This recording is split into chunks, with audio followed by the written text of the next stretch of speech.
कसं कॅरेट आहे? 200 रुपये पूर्ण कॅरेट. तर मित्रांनो 200 रुपयाला पूर्ण कॅरेट आहे. किती किलो असतं ते? 25 किलो. तर मित्रांनो 25 किलो असणार आहे. कांद्याची किंमत काय असणार? 17-18 रुपये किलो. तर मित्रांनो हे कांदे ना 17-18 रुपये किलो असणार आहे. तर बघा अशा प्रकारे असणार आहे. छोट्या साईजमध्ये 8 रुपयापासून ते 14 रुपयापर्यंतच्या रेंजमध्ये तुम्हाला पाहायला मिळणार आहे. 300 रुपये किलो. तर मित्रांनो हा लसूण बघा 300 रुपये किलो. एक कळी. तर मित्रांनो एक कळी लसूण काढू. आयुर्वेदिक आहे. ओके. तर मित्रांनो बघा एक कळी लसूण पण येतं. तुम्हाला गाळा नंबर पण सांगतो. 300 रुपये. M102. 120.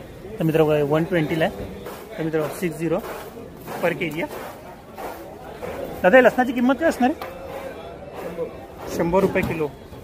दादा बटाट्याची किंमत काय असणार आहे? 16 रुपये. तर मित्रांनो बटाटे बघा 16 रुपये किलो आहे. तर मित्रांनो लालवाले बटाटे 12 रुपये किलो आहे.